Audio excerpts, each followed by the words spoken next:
Эдуард Ефасович, здравствуйте. Здравствуйте. И первый вопрос. Что необходимо для получения ежемесячных выплат детям от 8 до 16 лет и кто может претендовать на такое пособие? На данную выплату могут претендовать одинокие родители, воспитывающие детей в возрасте от 8 до 16 лет включительно. Например, если второй родитель умер, пропал без вести или не писан свидетельство о рождении ребенка, а также родитель или законный установитель детей, ребенка, в отношении которого есть решение суда об уплате алиментов. Данная выплата соответствует 50% от прожиточного минимума 4997 рублей 50 копеек. Что нужно для получения ежемесячных выплат беременным женщинам и какой пакет документов для этого необходим? На данную выплату могут претендовать беременные женщины, которые встали на учет в медицинские организации в ранние сроки беременности, то есть до 12 недель. И вот сразу подчеркну, что обе эти выплаты проводятся при условии проведения комплексной оценки движимого и недвижимого имущества, оценки среднедушевого дохода семьи, то есть он должен быть не выше, чем 9955 рублей на одного члена семьи. Размер выплаты беременным женщинам составляет 50% от прожиточного минимума трудоспособного населения, то есть 50% от 10 622 рублей, 5311 рублей. Необходимые документы – это привычный всем перечень документов. Паспорт, это полис УМС, если беременные женщины, это свидетельство о рождении ребенка, это данные на супруга, заявителя или заявительницы. А кому полагается единовременная выплата в 10 тысяч рублей?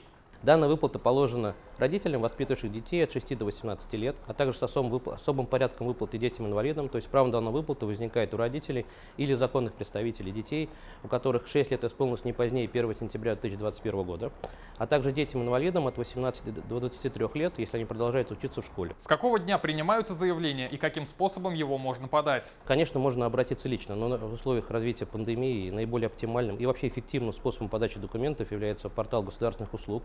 Эти заявления мы принимаем уже с 1 июля 2021 года. Из-за чего могут отказать в назначении выплат и что делать, если заявитель с этим отказом не согласен? Назначение выплат как раз могут отказать в случае, если среднедушевой доход превышает, в случае, если неправильно достоверно заполненное заявление, или же, допустим, если родитель лишен родительских прав.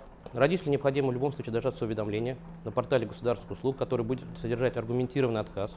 В случае, если он не согласен с этим аргументированным отказом, можно, конечно, обратиться с разъяснениями, либо подать жалобу, даже используя средства ИПГУ, единого портала государственных услуг. А какие типичные ошибки при предоставлении и заполнении документов?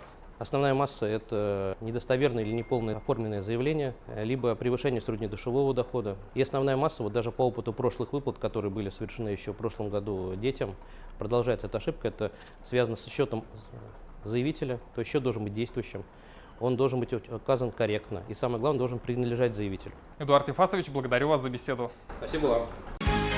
Закажи рекламу на ТНВ. Телефон в Казани 5 705 100.